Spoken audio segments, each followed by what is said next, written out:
Today is the 14th. If you want to go ahead and add today's lesson into your binder checklist, we're going to talk about topic 2, which is triangle similarity, day 2. So let's talk to prove triangles are similar. So we learned the AA similarity criterion. We learned about the SAS similarity criterion, and last but not least, we had that SSS similarity criterion. So today we're just going to keep practicing them. You'll notice on the notes today we're going to similarity criterion, and then we're also just going to do some other scale factor and solving some Myserian. So let's go ahead and start with a proof. So example 1 says complete the following proof. We are given that side OS is parallel with side HE. And you can see they've already drawn the wings for us. And we're trying to prove that is similar to triangle HRS, which is the large proof is always write the given.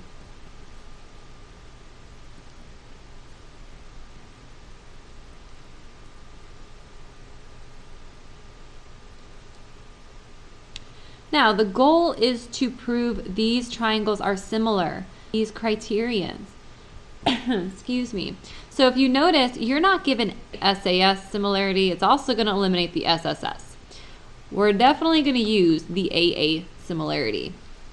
So we just need to think about what angles do these two triangles. So if you remember yesterday's notes, we talked about whenever you have two triangles. So let's take a look at the small triangle, ORS, which is HRS. You'll realize you repeated a letter. You repeated R, which means both triangles share angle R. So that is something we definitely want to write down. So if you remember, this is something we did on our proofs last week. It's the reflexive property. This time, we're not using it with a side, we're just using it with an angle, but it's still a reflexive property. So I'm going to write down that angle R is congruent to angle R, meaning both triangles have angle R and they're going to be the exact same. Now, we need to ask ourselves, are there any other triangles? Oh, you know, I labeled this wrong, I'm sorry. That should be an E. Congruent between these two triangles? Well, as of right now, no, our letters are different. So let's talk about parallel lines. That's given to us for a reason. So if I were to trace over my two sides that are parallel, so that is OS, think about when we learned about transversals. Technically I have two transversals here, but if I were to extend this one transversal, we actually have some congruent angles. If you remember, these are called corresponding angles. Meaning, when I look at the first 4 group of angles, and when I look at the second group of 4 angles, they're in the same exact position. That's called corresponding. Corresponding angles are congruent in our proof. So I'm going to call this first angle ROS.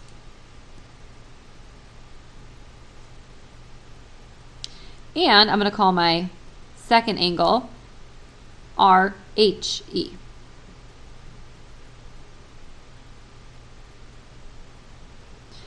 So they are congruent because I said earlier they are corresponding angles.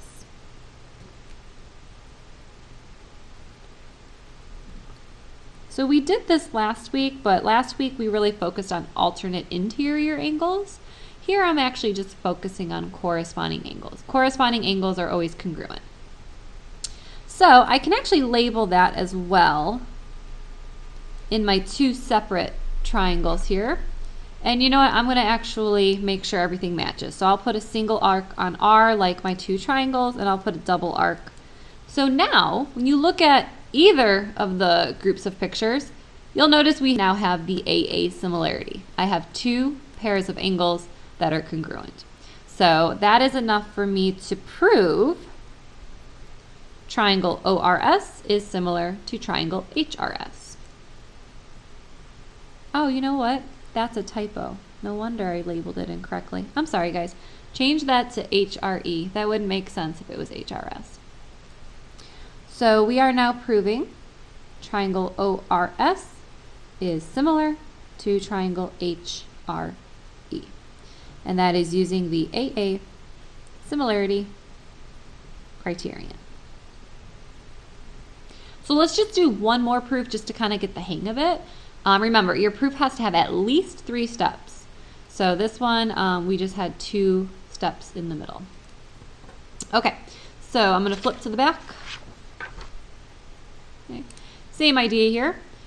This time I have what looks like a bow tie, so that should kind of ring some bells as to what we have. The fact that side WI is parallel to SG, so you can see that they're parallel. And again, we're just trying to prove that these triangles are similar. WNI is the top triangle, and then GNS is your bottom triangle. So first step is always the given, so we're just going to go ahead and rewrite that.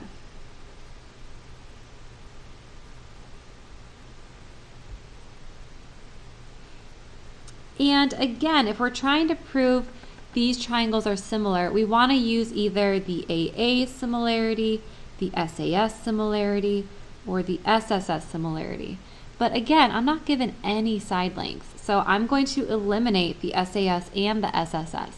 I want to use the AA similarity. So we just need to figure out some. So this is something we actually worked on last week when we did some proofs. So let's extend my parallel lines here.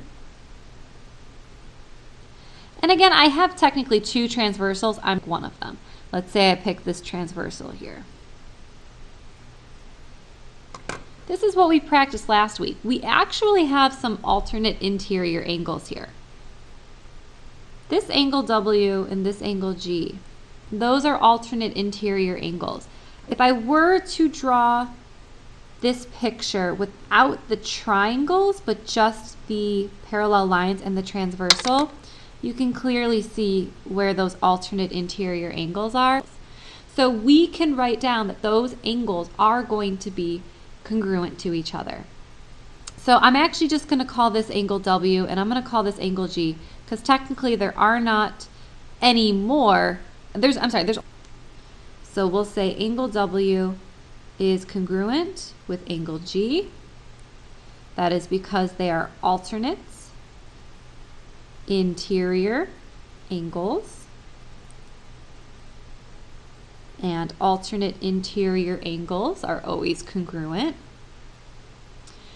And we could take a look at the other transversal and talk about the other 2 alternate interior angles, but there's actually another pair of angles that we know are congruent. You have those vertical angles in the middle. So we can also talk about those angles. I'm going to go with those angles. So let's write down that we have some vertical angles, and we know they're going to be congruent because that's definition of vertical angles. So this time I cannot call both of them angle N because there's actually 4 angle N's here, 1 on each side. So we're going to use 3 letters. I'm going to call the first one WNI, SNG. And again, this is just vertical angles. Vertical angles are always congruent.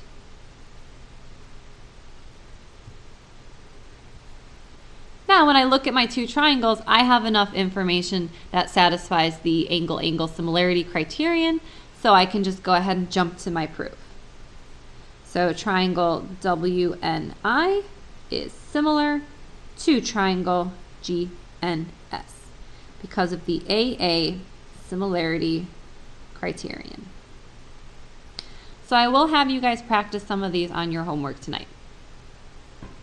All right, so let's go ahead and take a look at the front. We're going to do, so example 2 says, an artist designs a sculpture that contains 2 similar solids. Determine if the solids are similar. Show your work to justify your answer. So So just in case, if you're not familiar with the word solids, these are actually just 3D figures.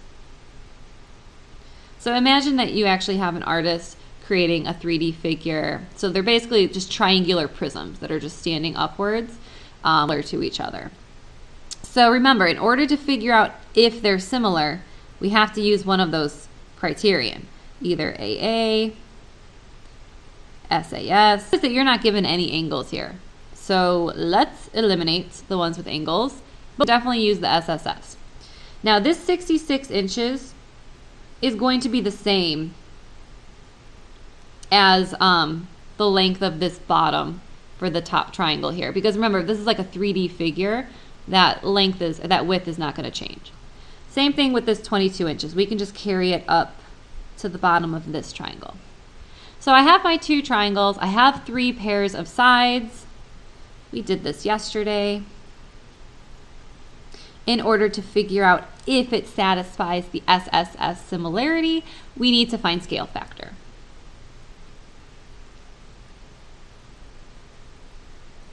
If you guys remember, scale factor is simply image over pre-image. So again, just going left to right, I'm going to call the first figure my pre-image. I will call my second figure my actions, and I want to make sure I get the same scale factor for all 3 of them. 24. So the image is the 24. So 24 over 70.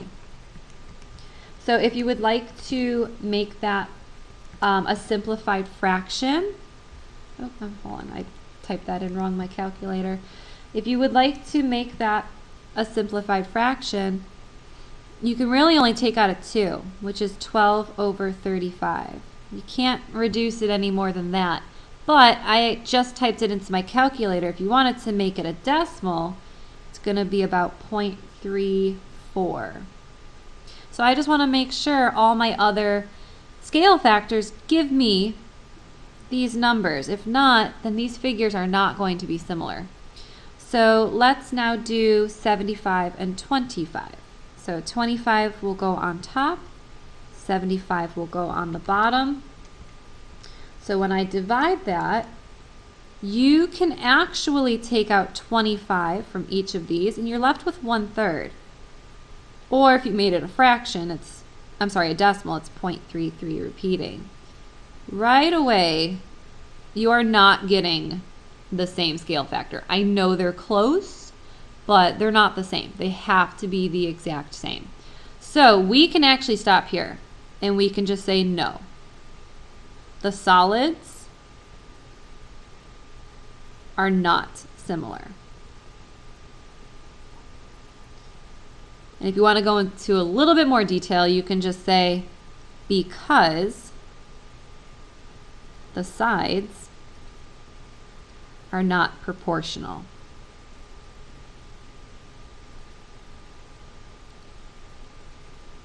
Remember, sides always have to be proportional to have similar figures. Okay, so we just have one example left. Let's go ahead and flip to the back.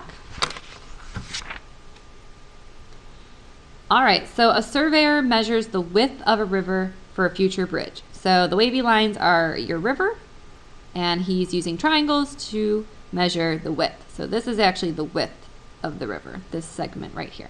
It can be used to prove the triangles are similar. Well, let's look at what we've been given. We do have some sides, but you'll notice that we definitely have some right angles.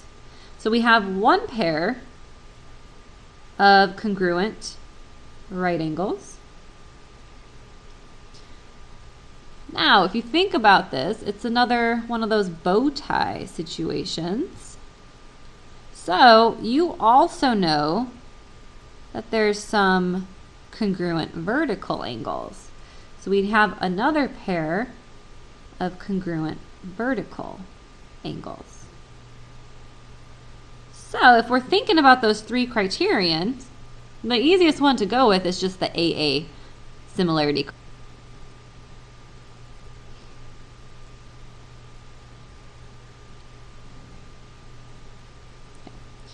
So now part B says determine the width of, and we're going to show work to support our answer. So in my opinion, is more difficult than the other ones we've done yesterday because one of the triangles has been flipped. So what I would do is I'm going to take this little triangle, I'm going to reverse it and redraw it just next to the big one so that I can figure out what corresponds, figure out what matches between the big triangle and the small triangle. So if this is my right angle, my double arc so that it matches with this angle here. Now I have to figure out where the 9 and 12 go. Well, the 9 is in between the right angle and the double arc. So the 9 is going to go here. And then my 12 meters will go on the top. Focus on these two triangles, which will make our lives so much easier. So this is just like yesterday. You're given some sides, but you're just missing one of them. So anytime you guys are given sides, what should we find? The scale factor. Image over pre-image. So again, I'm just going to call the big triangle the pre-image. I'm going to call the only two sides we can even pick to make scale factor is 64 and 12 because I don't know this other side here. So my image number is 12. My pre-image number is 64. 12 divided by 64